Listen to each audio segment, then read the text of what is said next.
Boa noite, sejam bem-vindos. Hoje vocês receberam um saquinho que vai fazer parte da nossa dinâmica e do nosso culto. Um saquinho de lixo, porque hoje nós vamos conversar sobre lixo. Nós vamos conversar sobre como que nós podemos tirar o seu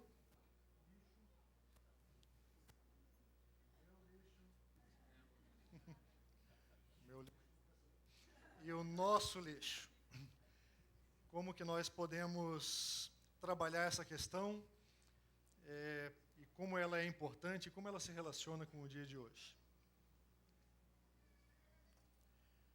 Quando você pesquisa um pouquinho sobre lixo, você descobre que ele aparece muito nas notícias. Nossa sociedade produz tanto lixo hoje que nós até já estamos criando categorias para classificar o lixo, para decidir o que fazer com o lixo. O lixo é um assunto que está sempre nas manchetes e sempre um assunto de preocupação de todos nós. Uma divisão muito simples que a gente pode fazer entre o lixo que existe por aí é entre o lixo doméstico e o lixo industrial. Essa é uma categoria bem simples. Você sabia que cada brasileiro produz em média 1 quilo de lixo por dia? É um bocado de lixo que a gente produz. Nós temos também outros lixos perigosos, o lixo hospitalar, temos o lixo nuclear, temos o que é chamado também de lixo eletrônico, da indústria eletrônica. Eles necessitam de cuidados especiais. Nós temos lixo hoje em dia até mesmo nos nossos e-mails, não é verdade? Um monte de lixo que a gente recebe. O ser humano é tão bom em produzir lixo que até dentro do computador nós já temos uma lixeira e temos lixo vindo todos os dias. O lixo se espalha para todo lugar. O lixo está no espaço também. Essa é uma foto, embora esteja pequenininha aí, vocês podem ver, que a Agência Espacial Europeia, em abril de 2008, divulgou. É uma foto do nosso planeta. Mais de 6.000 satélites estão em órbita no nosso planeta. Desses, apenas 800 estão ativos. O resto é lixo. Fora restos de aeronaves e outras quinquilharias que estão rodando ao redor do nosso planeta. Estima-se que em 10 anos não vai ter muito mais espaço ali em cima para colocar mais coisa. Nós já estamos conseguindo colocar lixo até fora do planeta. O lixo também ocupa espaço no mar. Não sei se você ouviu falar, mas existe uma região no Pacífico, cerca de 1.600 quilômetros da Califórnia, onde há uma grande concentração de lixo devido às correntes marítimas, devido aos ventos fortes que tem naquela região. E naquela região, em pleno meio do Oceano Pacífico, há uma concentração de 5 milhões de toneladas de plástico. 5 milhões de toneladas. Não é 2 garrafas PET ou um pouquinho de plástico que ficou acumulado, mas é uma região maior do que o estado de São Paulo e o estado de Minas Gerais juntos.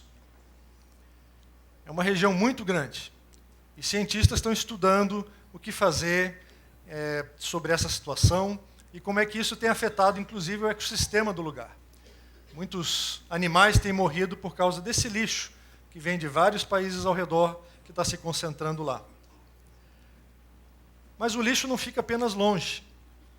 O lixo está perto da gente também. O lixo aparece nas ruas. E quando você anda pelas cidades do Brasil, você encontra muito lixo espalhado. Talvez você tenha alguma situação assim parecida nos bairros perto da sua casa. Certamente existem algumas ruas, especialmente em São Paulo, em que você encontra muito lixo espalhado nas ruas. Para tentar remediar essa situação, uma emissora de televisão criou um quadro, num programa que eles têm, que chama-se Esse Lixo é Teu. E esse quadro, ele apresenta um repórter e um câmera indo atrás das pessoas. Eu vi um quadro específico em que eles estavam na 25 de maio, e que tem bastante lixo na rua, e eles estavam atrás das pessoas tentando filmar e pegar aqueles que jogavam lixo na rua. E então, se eles identificavam, enquanto estavam filmando, uma pessoa jogando lixo na rua, ou seja, pega no flagrante, eles iam atrás dessa pessoa, ensacavam aquele lixo, no saquinho especial que eles tinham no programa, e iam atrás dessa pessoa, devolvendo o lixo para a pessoa e dizendo: a senhora, o senhor, por favor, pode encontrar uma lixeira e jogar esse lixo no lugar devido? Assim eles fizeram com uma senhora que ia jogar numa latinha no meio da rua, assim eles fizeram com vários outros transeuntes que, por verem todo aquele lixo, simplesmente não viram problema nenhum em acrescentar mais um pouquinho de lixo ao que já estava lá.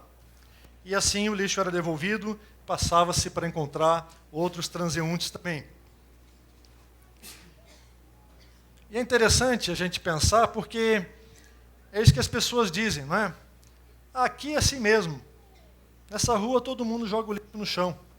Por que eu me dar o trabalho de procurar uma lixeira se o lixo já está aqui, espalhado? Qual a diferença que a minha latinha, o meu papel amassado vai fazer? Então todo mundo acaba jogando no chão. Mas ao ver esse quadro, as pessoas ao redor acabam se aglomerando ali e acabam aplaudindo. Porque há essa sensação em nós de que alguma coisa está errada nisso tudo que está acontecendo. Há uma sensação, um sentimento profundo nosso de que realmente o lugar do lixo é na lixeira. O lixo não foi feito para estar no meio da rua. Então as pessoas aplaudem porque veem que mais um pouquinho de lixo foi para o lugar certo e porque aos pouquinhos as pessoas vão sendo treinadas e ensinadas numa coisa que a gente já devia ter aprendido de casa.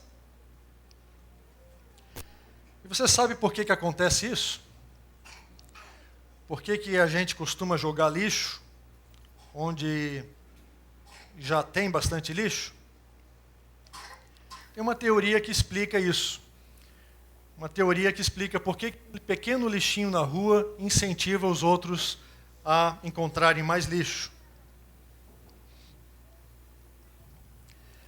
Chama-se a teoria da janela quadrada. Obrigado. Escutei a correção. A teoria da janela quebrada. Essa teoria, talvez alguns de vocês já tenham ouvido falar, ou pelo menos talvez dos efeitos que essa teoria trouxe em alguns locais.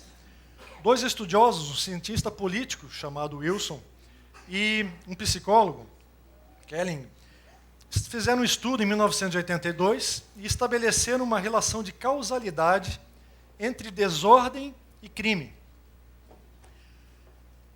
Alguns anos depois, em 1990, um outro cientista confirmou esse estudo através de uma pesquisa com mais de 13 mil pessoas em diversas áreas metropolitanas dos Estados Unidos.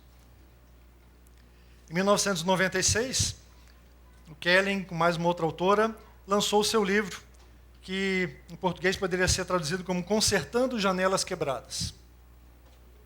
E o que diz essa teoria? Essa teoria diz simplesmente que onde há desordem, há um crescimento da criminalidade, do crime. Se uma janela quebrada não é consertada, diz Kelling, deduz-se então que não há uma autoridade responsável por manter a ordem daquele estabelecimento. Se você passa todos os dias na frente de um escritório e você vê uma janela quebrada, você começa a entender que naquele escritório as pessoas não ligam para a janela quebrada. E com o passar das semanas, esse sentimento vai crescendo. E alguém um pouco mais avançadinho, ou um pouco mais tendendo a fazer as coisas que infringem a lei, resolve pegar um estilingue e quebrar uma outra janela para ver o que acontece. E uma segunda janela é quebrada, uma terceira janela é quebrada, e aos poucos aquele lugar vai sendo um local de incentivo à depredação, pelo seu próprio estado. Porque como aquele local não está em boas condições, as pessoas entendem, então, que ele pode ser depredado. Será que a gente não agiria assim? Uma das experiências que eles fizeram foi deixar um carro estacionado numa zona de classe média alta e deixaram esse carro estacionado lá por uma semana. E nada aconteceu com o carro. Daí, então, eles foram e quebraram um dos vidros do carro. Em poucos dias, aquele carro estava dilapidado, não tinha sobrado nada. Porque o vidro quebrado do carro, sem uma correção posterior, incentivou as pessoas que passavam ali a ver que ninguém estava dando bola para aquele carro. Devia ser um carro abandonado. Então, já que é de ninguém mesmo, a gente toma conta. A gente põe a nossa mão e pega também um pouquinho do que está lá. Então, essa teoria, ela basicamente está afirmando que o descuido nas pequenas coisas leva a um grande aumento da desordem e incentiva as pessoas a infringirem a lei e a ultrapassarem seus direitos. Quando você mantém as pequenas coisas em ordem, você evita muitos maiores estragos. Veja, não é uma teoria bíblica. Não é uma teoria que nós estamos traindo de um versículo, mas é uma teoria feita por alguns cientistas examinando o comportamento social do ser humano. Mas logo, logo a gente vai ver que isso tem muita afinidade com algumas coisas que acontecem com a gente.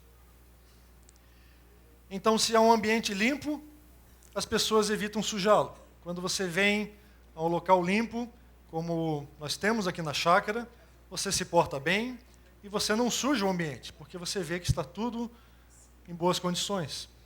Mas se você vai num local onde as condições estão se deteriorando, onde não há limpeza, você não se sente à vontade e você não faz muita força para manter aquele local limpo. Porque a situação ali já está suja, já está em deterioração. Isso é muito fácil da gente ver num terreno baldio. Você já passou por um terreno baldio? Você já teve um terreno baldio? Um terreno baldio nada mais é do que um terreno que alguém comprou, mas ainda não começou a construir, não fez nada.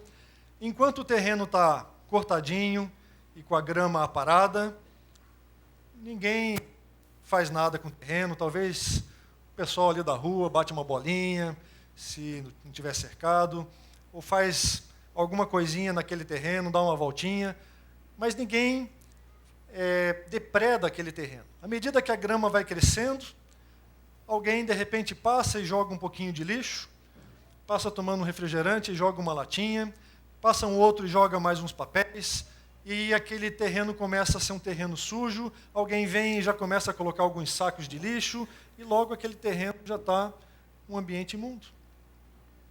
Então o princípio funciona em todas as partes do mundo, porque é uma coisa que é inerente ao ser humano.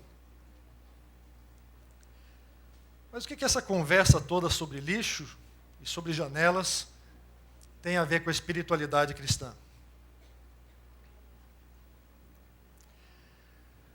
Certamente você já percebeu alguns pontos de contato. O que nós queremos conversar hoje é sobre o lixo das nossas vidas.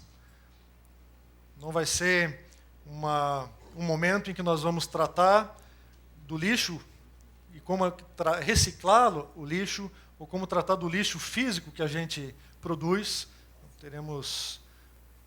Nós temos o Ministério Verde que está elaborando suas estratégias nesse sentido. Mas hoje, nesse momento, nós queremos tratar do lixo que está dentro de nós. E a Bíblia fala claramente sobre esse lixo, sobre o nosso lixo espiritual. A Bíblia dá um nome para esse lixo. A Bíblia chama isso de pecado. E ela afirma algumas coisas importantes sobre esse lixo.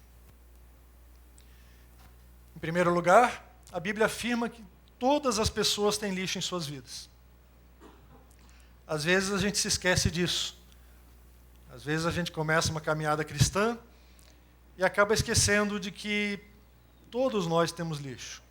Talvez alguns tenham maior quantidade, talvez alguns tenham menor, Mas todos nós produzimos diariamente uma quantidade de lixo espiritual por causa da nossa natureza caída. Algumas vezes é um lixo inconsciente, algumas vezes é um lixo oculto de nós mesmos, outras vezes são lixos conscientes que nós produzimos. São atos errados de desobediência e rebeldia àquilo que Deus manda. Mas o apóstolo João já tinha falado claramente, lá em 1 João 1,8, se afirmarmos que estamos sem pecado, enganamos a nós mesmos e a verdade não está em nós. Nós temos que ser honestos conosco mesmo. E hoje vai ser um momento, essa noite, de nós sermos honestos conosco mesmos. E reconhecermos o lixo que nós temos na nossa vida. Reconhecermos que nós precisamos fazer alguma coisa a respeito disso. Uma outra coisa que a Bíblia também afirma sobre o lixo é que o lixo que realmente contamina é aquele que é interno às nossas vidas. Jesus fala lá em Mateus 15 que o que entra pela boca não torna o homem impuro, mas as coisas que saem da boca vêm do coração. E são essas que tornam o homem impuro. Pois do coração saem os maus pensamentos, os homicídios, os adultérios, as imoralidades sexuais, os roubos, os falsos testemunhos e as calúnias. Aquilo que as nossas mãos e pés fazem, vem do coração.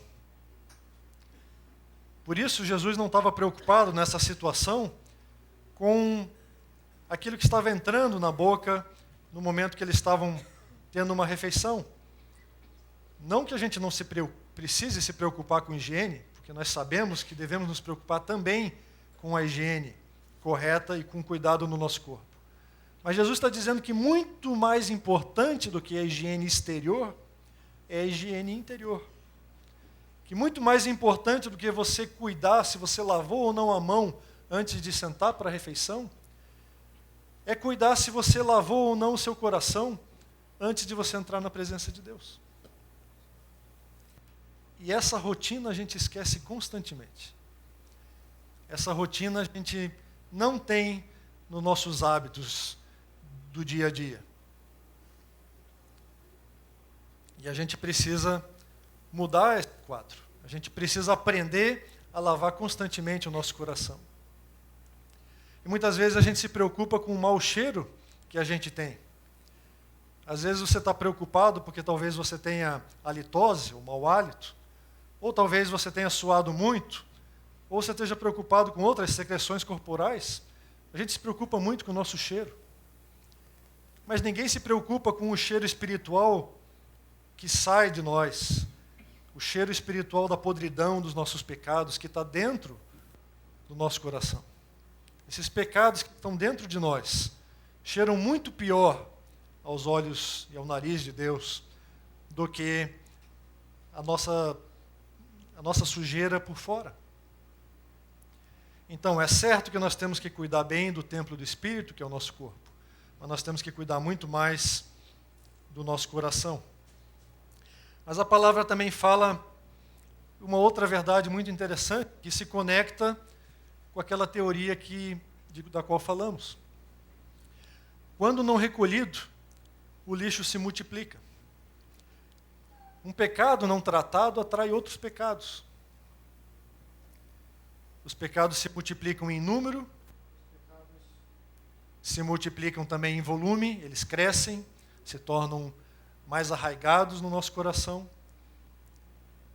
E todo esse lixo acumulado não satisfaz o nosso Senhor.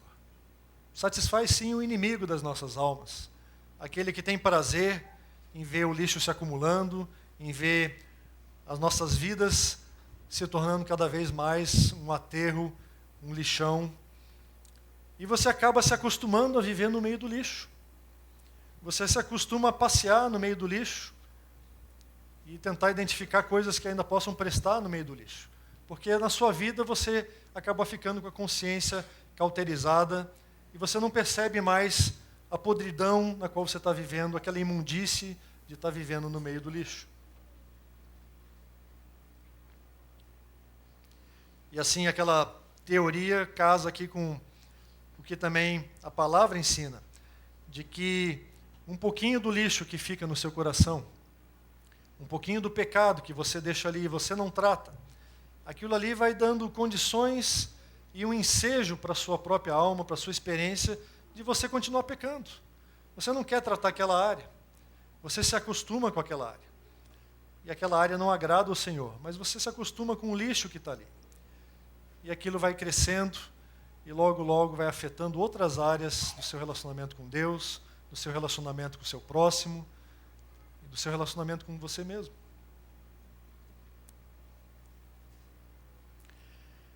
E o Timothy Keller, pastor da Redeemer Church, ele fala, numa de suas mensagens, sobre uma lei geral do universo. Essa lei diz assim: quando você viola a ordem divina para a criação, ou para seu corpo, ou para seus relacionamentos, você libera forças de desintegração e caos. O que ele quer dizer com isso? Está dizendo que quando você não faz aquilo que Deus planejou que você fizesse, quando você não funciona bem, quando você desrespeita o propósito de Deus para a criação e para a sua vida e para os relacionamentos com os quais você tem, você libera forças de desintegração e caos. Com isso, a situação vai ficando cada vez pior.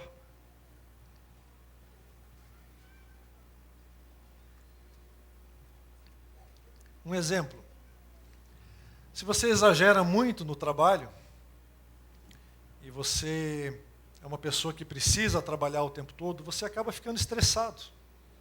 Isso é uma consequência natural, tão natural que hoje a gente já entende até que é normal. Ela não é normal, ela é comum.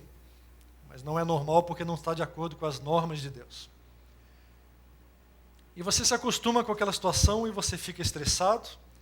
E o que é que acontece? Você acaba descontando nas pessoas que estão ao seu redor.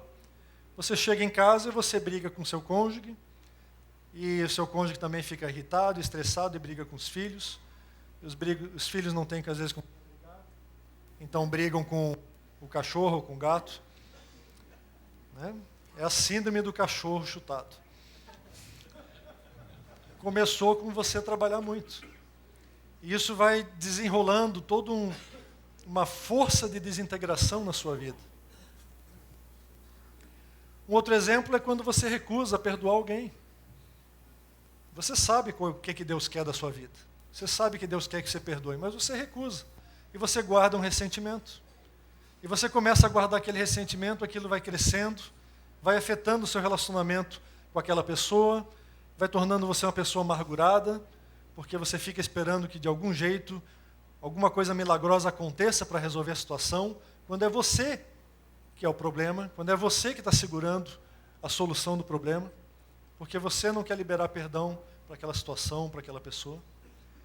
E você vai criando cada vez mais problemas, você se torna uma pessoa amargurada, crítica, e gera um monte de outros conflitos. O lixo vai crescendo. Por causa de um probleminha não tratado, muitos outros acabam surgindo. Mas a palavra também fala que o lixo acumula a ira de Deus contra nós. Lá em Romanos 2, versículo 5, Paulo diz que, contudo, por causa da sua teimosia e do seu coração obstinado, você está acumulando ira contra si mesmo, para o dia da ira de Deus, quando se revelará o seu justo julgamento. Esse lixo que a gente deixa acumular dentro de nós é um lixo que está provocando Deus. Você não gosta de lixo? Pois eu vou dizer uma coisa para você, Deus também não gosta. Quando Deus criou as coisas, Ele criou tudo perfeito. Ele não criou para ter lixo jogado no meio da sua criação. Quando Ele nos criou perfeitos. Ele não criou para que nós tivéssemos lixo dentro de nós. Então, se nós ficamos irritados com o lixo que há nas ruas, muito mais Deus fica irritado, irado, contra o lixo que tem tomado conta da sua criação, de cuja parte fazemos nós. Isaías entendeu essa questão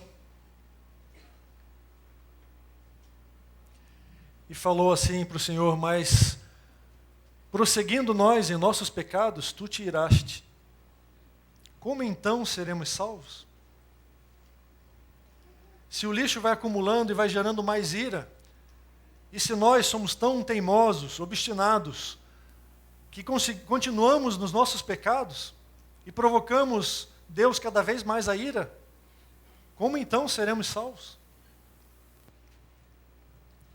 O profeta se questionava isso, porque sabia que o lixo impede a salvação que Deus quer nos proporcionar. Mais uma coisa que a Bíblia nos ensina é que com lixo é impossível nós entrarmos na presença de Deus. O salmista já dizia que quem poderá subir o monte do Senhor? Quem poderá entrar no seu santo lugar? Aquele que tem as mãos limpas e o coração puro. Somente se você tiver as suas mãos limpas, somente se você estiver despojado de todo o lixo, se você tiver de banho tomado por fora e por dentro, você pode entrar na presença do Senhor. Uma sujeirinha só já desqualifica você para estar na presença do Senhor. Por isso é importante nós nos examinarmos e nós vermos aquilo que tem impedido a bênção do Senhor nas nossas vidas, o nosso caminhar com Ele, o nosso agradá-lo com as nossas vidas e com aquilo que fazemos. Então, em resumo, todos nós temos lixo, e esse lixo fica no nosso coração. Esse lixo aumenta se não for tratado, ele provoca a ira de Deus e impede o nosso acesso à presença do Senhor. Como então a gente pode se livrar desse lixo? Em primeiro lugar, também a Bíblia ensina algumas coisas a respeito disso. A Bíblia não apenas aponta o nosso problema, que é o pecado, que é o lixo, que nos assedia, que está dentro de nós, mas ela mostra como a gente poder eliminar esse lixo. E uma das primeiras coisas bem claras na Bíblia é que nós não temos nada a apresentar diante de Deus. De novo, o profeta Isaías, no mesmo capítulo, versículo seguinte, ele dizia: todos os nossos atos de justiça são como trapo imundo. Aquilo que você considera melhor que você faz, aquilo que você considera sua boa ação, não vale nada diante de Deus. São trapos imundos. No sentido de restaurar o seu relacionamento com Deus, essas boas ações não valem nada. As boas ações apenas valem alguma coisa diante de Deus como uma retribuição, uma reação ao amor que Ele manifestou por nós. Uma manifestação do nosso amor ao que Ele já fez por nós. Mas se você acha que você pode chegar na presença de Deus, falar dos seus atos de justiça, aqui está a resposta de Isaías: seus atos de justiça não servem para nada, são um trapinho imundo na presença de Deus. Mas algo em nós clama por justiça. Em muitas situações na nossa sociedade nós clamamos pela justiça. Nós estamos cansados da impunidade. Então, se nós não temos condições de apresentar algo diante de Deus, como é que essa justiça pode ser satisfeita? Nós ficamos muito irritados quando nós vemos casos de impunidade na mídia. Nós ficamos muito irritados quando os outros saem ilesos de crimes. Se alguém fez um mal para você, ou se alguém fez um mal para a sociedade, ou para o bairro, para pessoas que você conhece, você gostaria que aquela pessoa fosse punida. Nós temos esse senso de justiça muito forte em nós, quando se refere aos outros. Mas quando você está dirigindo um pouco acima da velocidade, e passa por um radar, e o radar não pegou você, ou você passou na frente de um policial e o policial não pegou você, deixou você passar, você diz que bom. A sua impunidade não tem problema. Agora a impunidade dos outros incomoda você. Nós sempre temos esses dois parâmetros. Nós andamos com essas duas medidas. Nós queremos misericórdia para nós, mas nós queremos justiça para os outros. Esse é um erro básico nosso como seres humanos. Nós sempre queremos ver nosso lado, queremos ver que nós temos razão, mas nós achamos que os outros estão errados e que os outros merecem realmente a justiça e o julgamento de Deus. Então Deus também pensa de uma maneira similar. Deus também entende que todo pecado precisa ser punido. Deus entende que alguém tem que pagar o preço. E Deus satisfez a sua justiça no sacrifício do Cordeiro. Jesus é o único que pode tirar o lixo do mundo. De onde vem então essa ideia do Cordeiro? De onde que aparece essa ideia de que há um sacrifício do Cordeiro na palavra de Deus? E eu quero convidar vocês a ir comigo então lá em Êxodo 12, e a gente lê alguns versículos e só relembrar um pouquinho do que nós estamos comemorando nessa Páscoa. Nesses versículos, Moisés está dando algumas instruções para os líderes de Israel.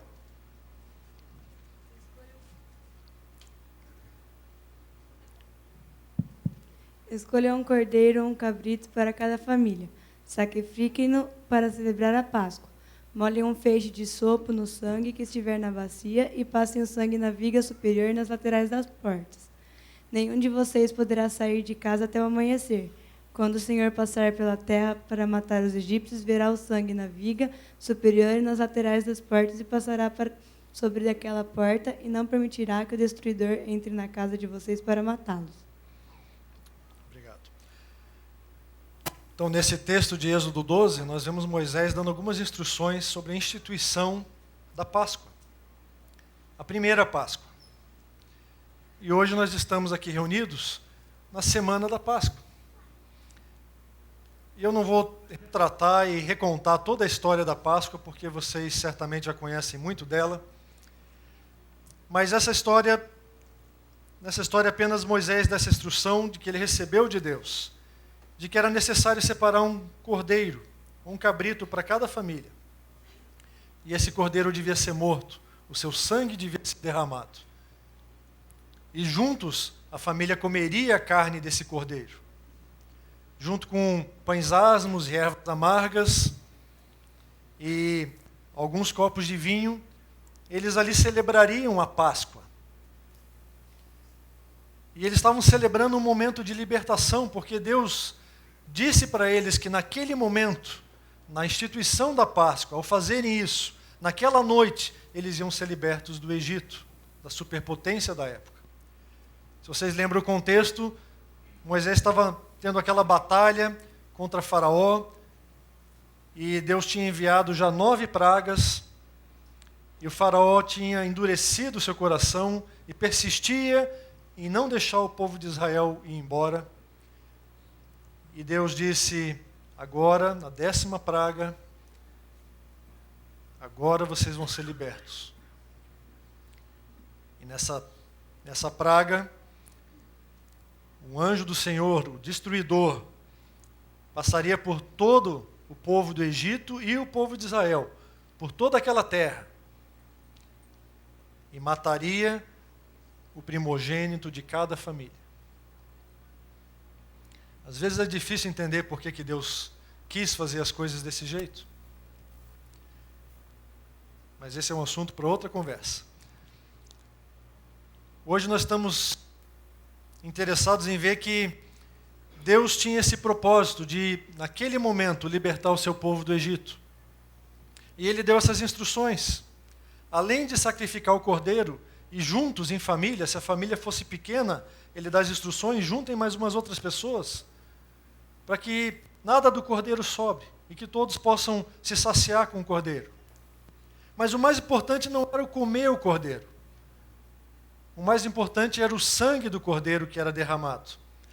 E diz o texto: molhem um feixe de sopo no sangue que estiver na bacia e passem o sangue na viga superior e nas laterais da porta. Por quê? Porque o destruidor vai vir. Nessa noite vem o destruidor.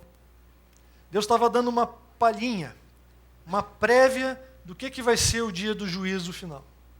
O dia quando Ele realmente vier para acertar as contas com a humanidade. Ele estava dando uma préviazinha de o que significa o anjo dele passar e confrontar o pecado, o lixo que cada um tem nas suas vidas. E nesse processo de libertação do Egito, Deus ensina então duas lições preciosas. A primeira é que Moisés diz: nenhum de vocês poderá sair de casa até o amanhecer. Ninguém consegue enfrentar esse destruidor. É um princípio de igualdade espiritual. Nem egípcios, nem israelitas. Ninguém consegue ficar no caminho do destruidor. Porque se você ficar, o pecado que habita em você, o lixo que você tem, vai fazer com que você morra, com que você seja aniquilado na presença de Deus. Nada temos a apresentar diante de Deus, como o profeta diz. Mas uma segunda lição importante é que o texto diz que quando o Senhor passar pela terra, ele verá o sangue. E ao ver o sangue, ele não permitirá que o destruidor entre na casa de vocês para matá-los. O sangue do Cordeiro é aquilo que nos protege, é aquilo que protegia os israelitas, de uma maneira figurada, tipificando aquilo que ia acontecer no futuro. Porque o que importa não é você sacrificar hoje à noite um cordeiro e pintar todas as portas da sua casa com o sangue dele, achando que você está livre de todo olho gordo ou mal olhado, e que isso é que vai proteger você. Porque o que Deus estava ensinando aqui não é que o sangue daquele cordeiro, daquele animalzinho, protegeria os israelitas, mas Deus estava dizendo que o sangue de um cordeiro que viria, esse sangue vai nos livrar de todo o pecado, vai remover o pecado das nossas vidas. E vai impedir que o destruidor entre nas nossas casas, nas nossas famílias e nos mate. O sangue do Cordeiro, então, nos substitui também diante de Deus naquela morte que era necessária em cada família. Como o Cordeiro já tinha morrido, então agora não era mais necessário que o primogênito daquela família morresse para pagar os pecados daquela família. O Cordeiro, então, funcionava como um substituto. E tudo isso naquela primeira Páscoa, há tantos anos atrás, Deus já estava ensinando o que ele ia revelar mais plenamente lá em Cristo Jesus. Então esse sangue do Cordeiro, ele remove o nosso lixo. Jesus é o único que pode tirar o lixo do mundo. Ele é o único sacrifício perfeito que pode pagar o preço do nosso pecado. Lá em 1 Pedro diz que vocês foram redimidos da sua maneira vazia de viver pelo precioso sangue de Cristo, como de um cordeiro sem mancha e sem defeito. Sobre esse cordeiro lá na cruz, muitos anos atrás, num dia semelhante a esse, o cordeiro entregou a sua vida. O Cordeiro de Deus, que é Jesus, entregou a sua vida. E sobre ele todo o nosso pecado foi derramado. Todo o lixo do mundo foi derramado sobre ele. Porque ele é o único capaz de remover esse lixo espiritual que temos dentro de nós. E houve um momento naquela jornada agoniante, em que Jesus clamou: Deus meu, por que me desamparaste? Você sabe o que estava acontecendo naquele momento?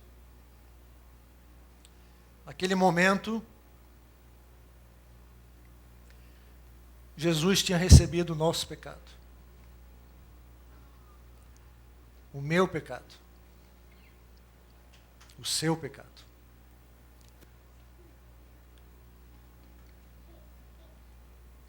E ao receber sobre si os nossos pecados, ele já não podia mais ter comunhão com o Pai. Porque o nosso Deus não aguenta lixo. Nosso Deus não aguenta o pecado. E quando ele olhou para Jesus e viu cravado naquela cruz o nosso pecado, Deus desviou os olhos. E Jesus sentiu essa quebra de comunhão. Porque o nosso pecado faz separação entre nós e Deus. E por isso, somente o Deus encarnado poderia assumir essa responsabilidade de levar sobre si os nossos pecados, de tomar todo o lixo do mundo sobre si. Porque nenhum outro homem teria condições de suportar tamanha responsabilidade e tamanho peso. Pois mesmo ele, como Deus encarnado, sentiu o peso e a dor excruciante da falta de comunhão com o Pai. É por isso que João Batista exclama quando Jesus está passando, ainda no começo do seu ministério, João Batista já tem essa revelação do Espírito e diz: eis aí, vejam, é o Cordeiro de Deus que tira o pecado do mundo. Jesus é o único que pode tirar esse lixo espiritual das nossas vidas. Mas vejam bem, Deus não é mero coletor de lixo. Isso não é o propósito essencial da existência de Deus. Deus é o proprietário do jardim. Deus não é apenas alguém que trabalha coletando lixo, mas Ele é o proprietário de toda a criação. E como proprietário, se você tem um jardinzinho no fundo da sua casa, você gosta que aquele jardinzinho fique bonitinho.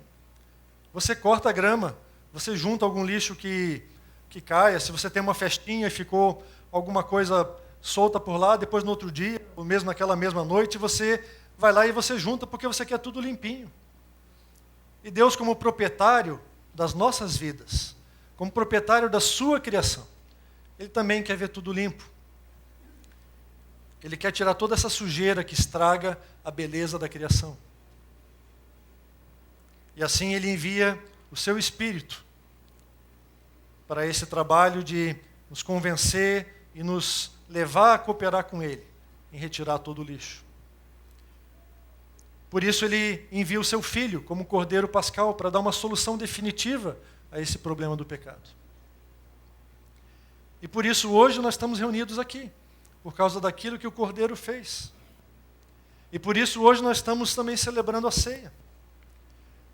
Porque Jesus naquela noite, Ele estava reunido com seus discípulos para mais uma vez celebrar a Páscoa. E tinha então na sua presença o vinho e o pão. Mas o Cordeiro não estava na mesa. Porque o Cordeiro estava à mesa. Estava junto com eles. E naquela noite Jesus disse: esse cálice é a nova aliança no meu sangue, derramado em favor de muitos. Jesus naquela noite atualizou a Páscoa. Deu um novo sentido para aquilo que já tinha sido revelado lá no Antigo Testamento. E naquela noite Ele explicou tudo aquilo que Deus tinha desejado quando instituiu a Páscoa. Que era trazer o exemplo, trazer o ensino daquilo que o seu Cordeiro um dia ia fazer. E esse Cordeiro remove então o nosso lixo. Mas como que remove esse lixo? Remove ao nos lavar no seu sangue. Deus envia o seu Espírito para nos lavar com o sangue de Jesus. Paulo fala lá em Tito que nós somos salvos pelo lavar regenerador e renovador do Espírito Santo de Deus. Por causa de toda a nossa sujeira, o Espírito Santo tem que chegar com uma mangueira e começar a nos lavar por dentro e por fora. E Ele nos lava com o sangue de Jesus, porque só o sangue do Cordeiro tira essas impurezas, tira todas essas deformidades que nós temos. Mas isso não pode acontecer só uma vez, quando você se encontra com o Senhor pela primeira vez. Isso tem que ser uma coisa contínua. Da mesma maneira que você não toma banho uma vez só no ano. Eu espero. Mas você toma continuamente um banho. Da mesma maneira, você precisa desse lavar regenerador do Espírito Santo na sua vida. Você precisa o tempo todo estar se colocando na presença de Deus e pedindo para Ele que você seja lavado no sangue do Cordeiro. João termina o livro de Apocalipse dizendo que bem-aventurados são aqueles que lavam as suas vestiduras no sangue do Cordeiro, para que lhes assista o direito à árvore da vida. Se você quer habitar na presença de Deus, se você quer estar lá na frente da árvore da vida, vivendo eternamente com o nosso Senhor, você precisa ser lavado no sangue do Cordeiro. E eu diria ainda, para terminar, como que você pode ser lavado, como é que isso acontece. Essa lavagem acontece à medida que o Espírito Santo vai derramando o sangue de Jesus na sua vida, e isso vai trazendo em você o pesar pelos seus pecados, e o Espírito Santo vai convencendo você do seu pecado, do lixo que está dentro de você, até que você confessa o seu pecado. E quando você confessa o seu pecado, você concorda com Deus que você está errado e que Deus está certo. E você se arrepende do seu pecado e você diz: Deus, eu quero mudar de vida. Eu quero começar de novo. Tira esse lixo da minha vida, do meu coração. Talvez amanhã você vá produzir um lixo parecido, ou talvez vá produzir um outro lixo. É a nossa luta constante contra o pecado. Mas a cada dia, a cada momento, você tem que se limpar novamente. Já dizia alguém que a pessoa mais limpa não é aquela que menos se suja, mas é aquela que mais se lava. Se você quer estar limpo na presença de Deus, você tem que se lavar constantemente.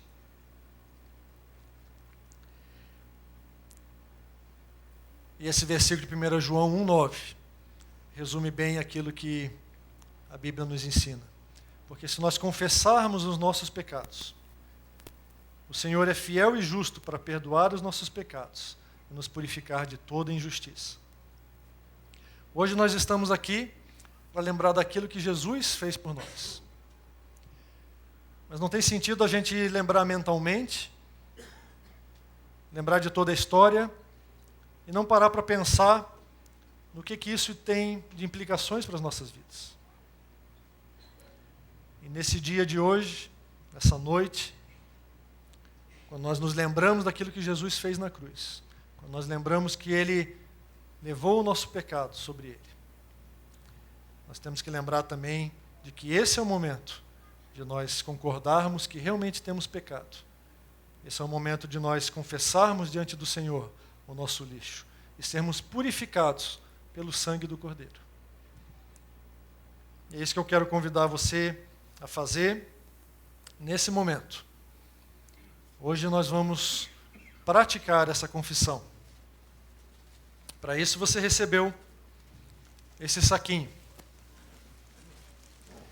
Esse saquinho está escrito meu lixo. Esse saquinho tem um cartãozinho. Você recebeu também uma caneta. E eu gostaria que você usasse esses momentos agora para você confessar os seus pecados ao Senhor. Não se preocupe, ninguém vai ler os cartõezinhos. Não vamos fazer uma média da igreja e quais são os piores pecados. Tá? Você não precisa se identificar. Apenas escreva nesse cartãozinho aquilo que o Espírito Santo está falando com você. Aquilo que o Espírito Santo está convencendo você. Qual é o lixo na sua vida? Quais são as áreas podres dentro de você? Talvez você ache que não é importante você escrever, mas eu digo, escreva. Escreva mesmo assim. Porque no momento que você está escrevendo isso, você está confessando. Você está dizendo, esse é o meu pecado. Essa é a área que eu tenho problema. E é nessa área que eu preciso da tua ajuda, Senhor. E após escrever, você pode dobrar o seu cartãozinho, se você quiser, ou colocá-lo sem dobrar. Coloque no saquinho, deixe o saquinho dobradinho, e nós teremos alguns voluntários que vão estar passando pelas fileiras, recolhendo esses saquinhos com lixo. Nós vamos trazê-los até aqui à frente, nós vamos fazer uma oração de confissão ao nosso Deus. Uma oração ao nosso Senhor, dizendo que nós realmente confessamos esses pecados.